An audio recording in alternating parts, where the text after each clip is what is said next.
Assalamualaikum warahmatullahi wabarakatuh. Perkenalkan, nama saya Nurulwardah Firdausi Amanillah dari Prodi Ekonomi Syariah kelas B semester 2 YIN Palangkaraya. Di sini saya akan melakukan social eksperimen yang berupa wawancara tanya jawab dengan komponen masyarakat tentang pengetahuannya terhadap fikih muamalah. Baik, tanpa basa-basi lagi, langsung saja kita ke videonya. Assalamualaikum, permisi Kak. Boleh minta waktunya sebentar nggak untuk wawancara? Boleh. Misi ya Kak ya, saya duduk. Oke. Jadi gini Kak, kenalin, nama saya Nurulwardah Firdausi Amanillah, mahasiswi YIN Palangkaraya. Di sini saya sebenarnya pengen social eksperimen aja tentang pengetahuan fikih muamalah di masyarakat sekitar gitu. Kebetulan saya ketemu Kakak nih lagi jalan-jalan di sekitar perumahan sini. Jadi boleh ya Kak minta waktunya sebentar untuk wawancara? Iya. Sebelumnya kalau boleh tahu nama kakaknya siapa ya? Nama saya panggil aja gitu. Oh, Arju ya, Kak Arju. Oke. Kita langsung aja ya Kak ya ke pertanyaan. Ini ada 10 pertanyaan yang nantinya harus Kakak jawab seperti itu. Oke, pertanyaan pertama. Aturan hukum Allah Subhanahu wa taala yang ditujukan untuk mengatur kehidupan manusia dalam urusan duniawi dan sosial kemasyarakatan merupakan pengertian dari A. Fikih ibadah, B. Fikih muamalah, C. Fikih munakahat, dan D. Fikih ukubah. Menurut Fikih muamalah. Kita lanjut ya Kak ya, pertanyaan kedua. Berikut yang merupakan syarat marhum atau jaminan, yaitu A. Milik murtahin, B. Bersatu dengan harta yang lain, C. Marhundi harus jelas dan diketahui, D. Bermanfaat dan dapat diperjualbelikan. B lah. B. Oke. Nomor 3, syarat sah akad apabila terhindar dari beberapa hal di bawah kecuali A. Gharar, B. Al-jahalah, C. Saling ridho, dan D. Kemudaratan. Gharar. Oke. Nomor 4, berikut jual beli yang dilarang atau batil atau diperselisihkan dalam Islam kecuali A. Jual beli oleh anak kecil, B. Jual beli waktu azan Jumat, C. Jual beli orang buta, dan D. Jual beli dengan ucapan, tulisan, atau isyarat. Orang buta. Orang buta. Oke, lanjut dulu ya.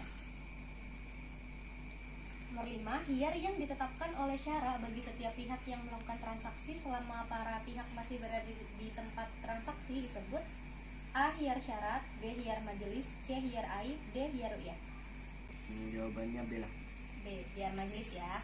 Nomor 6, berikut yang termasuk dalam jenis barang ribawi kecuali A. Emas, B. Perak, C. Gandum, D. Motor.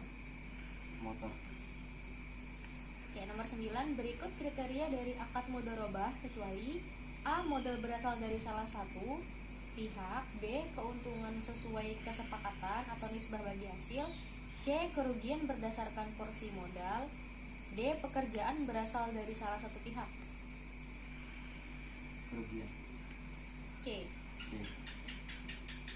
Nomor 8, berikut yang termasuk akad kerjasama kecuali A. Mudharabah, B. Syirkah, C. Muzara'ah, D. Murabahah.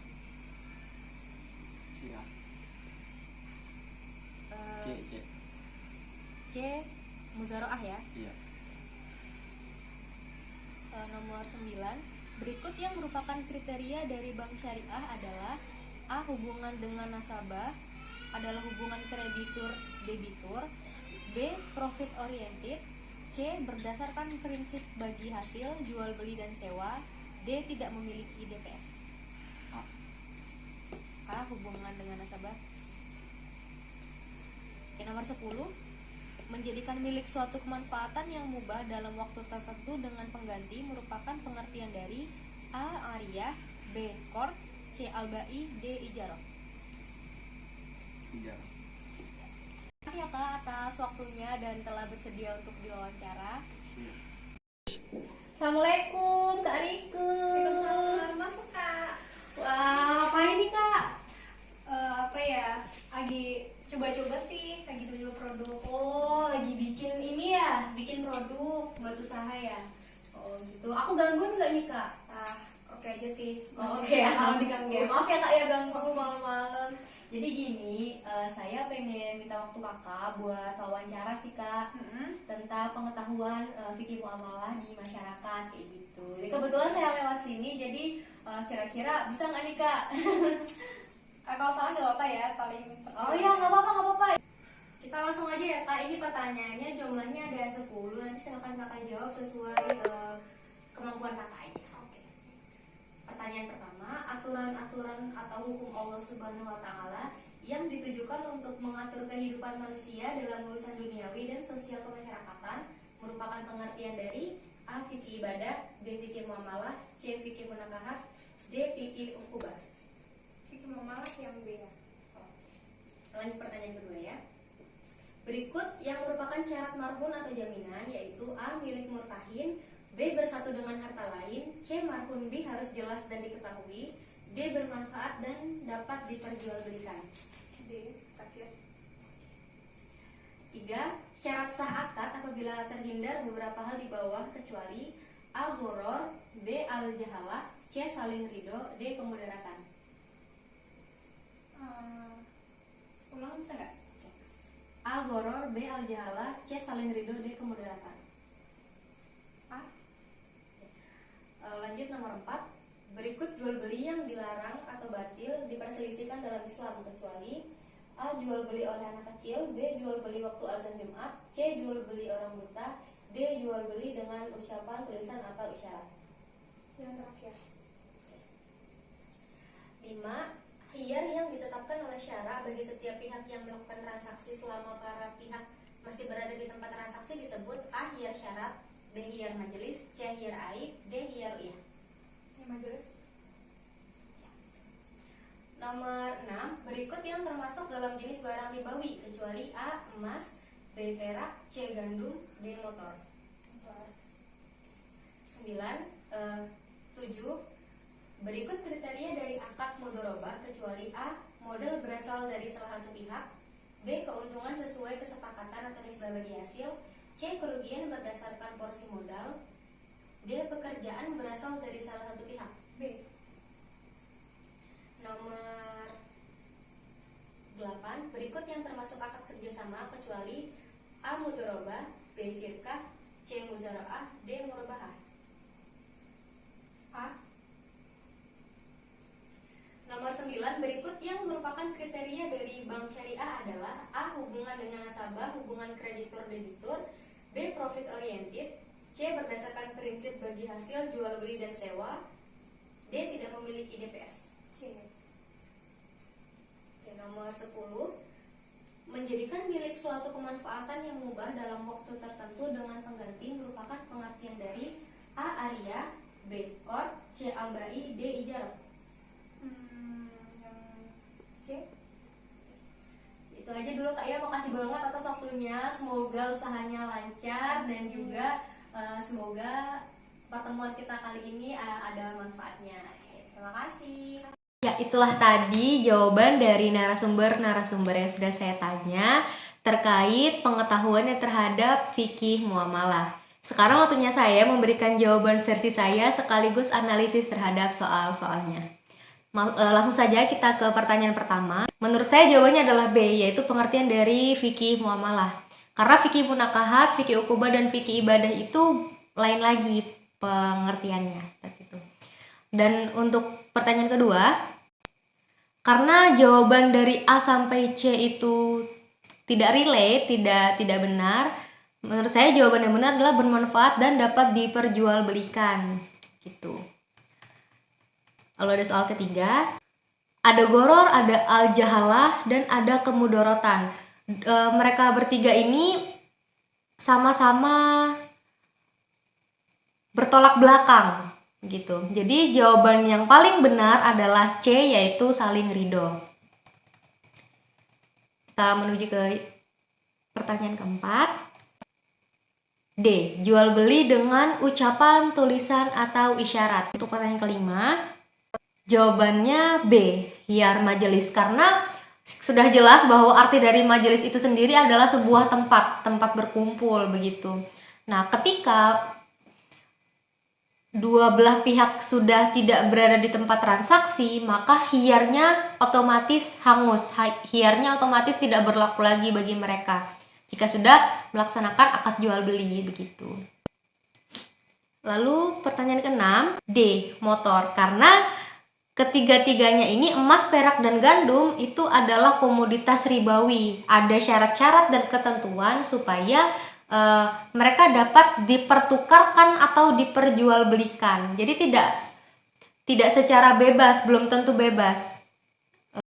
Untuk nomor 7, C, kerugian berdasarkan porsi modal. Karena jawaban A, modal berasal dari salah satu pihak, dan B, keuntungan sesuai kesepakatan atau nisbah bagi hasil, dan D, pekerjaan berasal dari salah satu pihak, itu mungkin termasuk akad mudharabahnya itu sendiri, ciri-ciri akad mudharabahnya itu sendiri. Karena seperti yang sudah kita tahu, kalau akad mudharabah itu kerugian biasanya tidak berdasarkan porsi modal. Jadi semuanya itu harus adil sesuai dengan perjanjian. Meskipun yang satu tidak punya modal, meskipun yang satu hanya bisa bekerja dan tidak memiliki apa-apa untuk diasetkan, itu tetap bisa menjalankan akad mudharabah seperti itu. Oke, selanjutnya ya nomor 8, berikut yang termasuk akad kerjasama kecuali C, muzara'ah. Tidak ada penjelasan detailnya ya, karena seperti yang sudah kita tahu, ketiga-tiganya di sini itu termasuk akad kerjasama. Gitu. Nomor 9, berikut yang merupakan kriteria dari bank syariah adalah A, hubungan dengan nasabah, hubungan kreditur debitur, B, profit oriented, C, berdasarkan prinsip bagi hasil jual beli dan sewa, dan D, tidak memiliki DPS. Menurut saya yang paling benar adalah jawabannya C, berdasarkan prinsip bagi hasil jual beli dan sewa. Karena selain itu, jika hanya profit oriented, maka kita hanya bergantung pada keuntungannya saja begitu. Jadi menghalalkan segala cara untuk mendapatkan keuntungan. Nah, itu tidak bisa dilakukan di Islam, karena Islam mempunyai hukum-hukumnya tersendiri. Ada yang halal, ada yang haram begitu. Dan juga tidak mungkin bank syariah tidak memiliki DPS atau Dewan Pengawas Syariah begitu. Oke, selanjutnya pertanyaan terakhir nomor 10, menjadikan milik suatu kemanfaatan yang mubah dalam waktu tertentu dengan pengganti merupakan pengertian dari ijarah. Baik, segitu saja analisis dari soal-soalnya. Kesimpulan yang dapat saya berikan adalah masih banyak di kalangan masyarakat kita ini yang belum terlalu paham dengan kaidah-kaidah di fikih muamalah, meskipun pada nyatanya di masyarakat, di kehidupan sehari-hari saat ini mobilitas sangat tinggi dan kita selalu bertemu, bermuamalah dengan dengan setiap manusia, dengan manusia lain begitu, karena kita makhluk sosial. Meskipun di sini istilah-istilah yang diberikan adalah istilah sesuai dengan Alkitab, sesuai dengan kitab fikih dan lain sebagainya, tetap saja itu bisa kita temui di kehidupan sehari-hari begitu. Nah, jadi diharapkan kepada umat muslim dimanapun Anda berada agar selalu mengamalkan ajaran Islam sesuai dengan kaidah fikih agar kita hidup senantiasa diberkahi oleh Allah Subhanahu wa Ta'ala. Sekian video ini, semoga dapat memberikan manfaat kepada para penonton. Terima kasih sudah menonton sampai akhir. Assalamualaikum warahmatullahi wabarakatuh.